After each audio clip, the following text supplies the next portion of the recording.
दोस्तों, त्योहारों का समय है। मकर संक्रांति का पर्व है। निश्चित तौर पर घरों में बड़ा उत्साह होता है, पकवान बनते हैं और अलग अलग तरह के व्यंजनों के बीच में मनुष्य अपने तरीके से खान पान में एहतियात बरतना भूल जाता है। नो न्यूज़ ऑनली व्यूज़ पर आज हम ऐसे ही एक मुद्दे पर चर्चा करने जा रहे हैं और हमारे साथ हैं डॉक्टर संजीव वरखेड़े जी, जो कि उधर रोग विशेषज्ञ भी हैं, सर्जन भी हैं और बहुत अच्छे चिकित्सक हैं। डॉक्टर साहब, हम आपका स्वागत करते हैं नो बहुत बहुत न्यूज़ ऑनली धन्यवाद। व्यूज़ पर। और जैसा कि हमने कहा कि पेट से संबंधित शिकायतें आज हर युवा से लेके बुजुर्ग तक सभी को होती हैं। क्या लगता है कि इस तरीके की जो दिनचर्या है, जीवन है, उसमें क्या चेंजेज लाना चाहिए लोगों को? सबसे पहले तो हमको ये जानना पड़ेगा कि इसकी वजह क्या है। हमारे को जो उदर रोग जो है, इससे संबंधित लक्षण हम लोगों को क्यों आजकल के नवयुवकों में और स्त्री पुरुष में सब में पाए जा रहे हैं। इसकी मुख्य वजह जो है, हमारा जो खान पान में बदलाव आया है। पहले जो हमारा खान पान होता था वो शुद्ध शाकाहारी होता था, ताजे फलों का काफ़ी मिश्रण होता था, हरे सब्जी भाजियों का सेवन ज़्यादा होता था।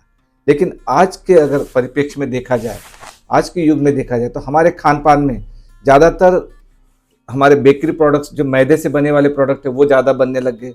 उसके बाद जो कुरकुरे हो गया, चिप्स हो गए, उसके बाद मैगी हो गया, फास्ट फूड। सारी चीज़ें जो मैदे से बने वाली चीज़ें हैं, इनमें फाइबर की मात्रा बहुत कम होती है। इस वजह से, और सारी चीज़ें ये फ्राइड रहती है, तो इस वजह से ज़्यादातर लोगों को उदर रोग से संबंधित बीमारियां बहुत ज़्यादा बढ़ गई है। ये ज़्यादातर आपके पास अभी जो पेशेंट आते हैं, युवाओं में क्या परसेंटेज होगा इसका? हमने ज़्यादातर देखा है कि उदर रोग से संबंधित हमारे पास जो भी पेशेंट आते हैं, वो ज़्यादातर हम जिसको कहते हैं कि एसिड पेप्टिक डिसऑर्डर, यानी कब्जियत होना, इंडाइजेशन होना, बदहजमी, इन सभी के पेशेंट बहुत ज़्यादा आता है। और इसी से संबंधित फिर कब्जियत की बीमारी निर्माण होती है। और फिर कब्जियत जिन पेशेंटों को होती है, उन्हें से गुदा रोग से संबंधित सारी बीमारियां हो जाती है, जैसे पाइल्स हो गया, फिशर हो गया, फिस्चुला हो गया। ये सब बहुत नवयुवकों में पाया जाता है। तो क्या इनको सलाह देना चाहेंगे कि किस तरीके से अपने दिनचर्या को व्यवस्थित करें? हम इन सभी पेशेंटों को ये सलाह देते हैं कि आप उस ज़्यादा से ज़्यादा आपके खाने पीने में हरे पत्ती से बने वाली सब्जियों का सेवन ज़्यादा से ज़्यादा किया जाए। इसके अलावा खान पीन में अपने ताज़े फलों का भी ज़्यादा से ज़्यादा सेवन किया जाए। और खाने के उपरांत कम से कम 24 घंटे में 2.5 से 3 लीटर का पानी सेवन अगर करते हैं, तो आपको कब्जियत से निजात मिलेगी। और अगर कब्जियत से अगर निजात मिल जाएगी, तो आपको पाइल्स, फिशर और फिस्चुला की संबंधित जो बीमारियां हैं, वो कम से कम होगी। आप एक बहुत अच्छे सर्जन भी हैं। सर्जरी करते समय या सर्जरी के पहले किस तरीके की मनोदशा रहती है एक डॉक्टर की? डॉक्टर की से ज़्यादा मैं ये बताना चाहूँगा कि जो मरीज है उसकी क्या स्थिति रहती है। वो बड़ा डरा डरा सा रहता, सहमा सहमा सा रहता। उसका सबसे पहले वाक्य यही रहता कि सर, मेरी सर्जरी पहली बार ही होती है। हम सबको बता दें कि सर्जरी एक ही बार होती है, बार बार नहीं होती। तो जितना मरीज डरा हुआ रहता, उतना चिकित्सक भी डरा हुआ रहता है, क्योंकि उस पर एक जवाबदारी रहती है उस पेशेंट को उस बीमारी से निजात दिलाने की। तो ऐसा नहीं कि सिर्फ पेशेंट ही डरा हुआ रहता है, इसमें डॉक्टर भी चिंतित रहता है। भले वो दररोज इलाज करता है, दररोज सर्जरी करता होगा, लेकिन हर पेशेंट एक नया होता है, हर बीमारी एक नई होती है। उसकी जो प्रेजेंटेशन होता है उस समय की, वो बड़ी अलग होती है। तो हमको भी बड़ी कठिनाइयाँ आती है, हमको भी बड़ी समस्याएं आती है ऑपरेशन। तो ये जो हमारे पे एक बर्डन रहता है, एक कि हमें पेशेंट को इस बीमारी से निजात दिलाना है।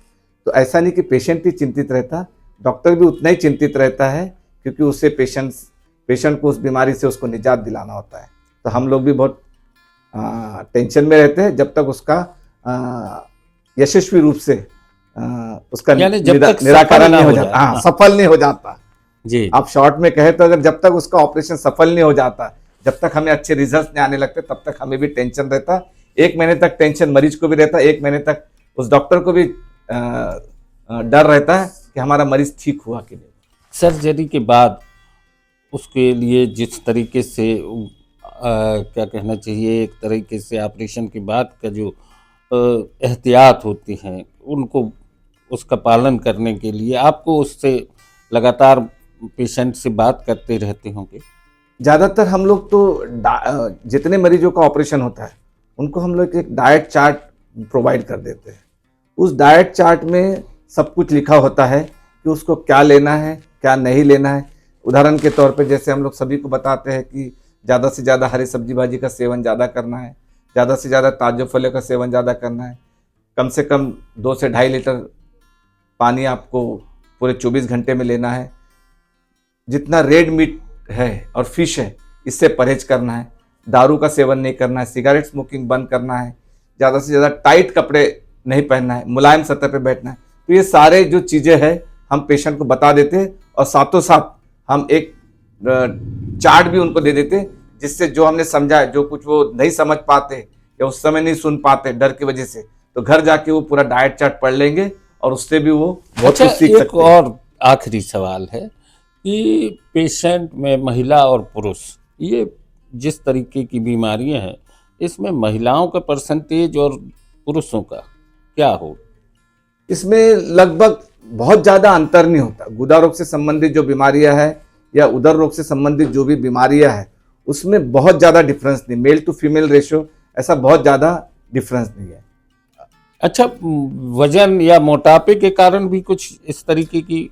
मोटापे के कारण ज़्यादातर पाइल्स की संभावना बढ़ जाती है, लेकिन दरार और भगन दर्द से मोटापे का कोई भी संबंध नहीं है इसका। दोस्तों, आज जो चर्चा की है ये आपके स्वास्थ्य से जुड़ी है और इसके बारे में निश्चित तौर पर हर व्यक्ति को जागरूक रहना चाहिए। डॉक्टर संजीव वारखेड़े जी, आपने जो जानकारी दी इसके लिए बहुत बहुत धन्यवाद। आपका भी बहुत बहुत धन्यवाद। आपने यहाँ बुलाया है और मुझे यहाँ बोलने का मौका दिया, मैं उसके लिए बहुत बहुत धन्यवाद कहूँगा आपको।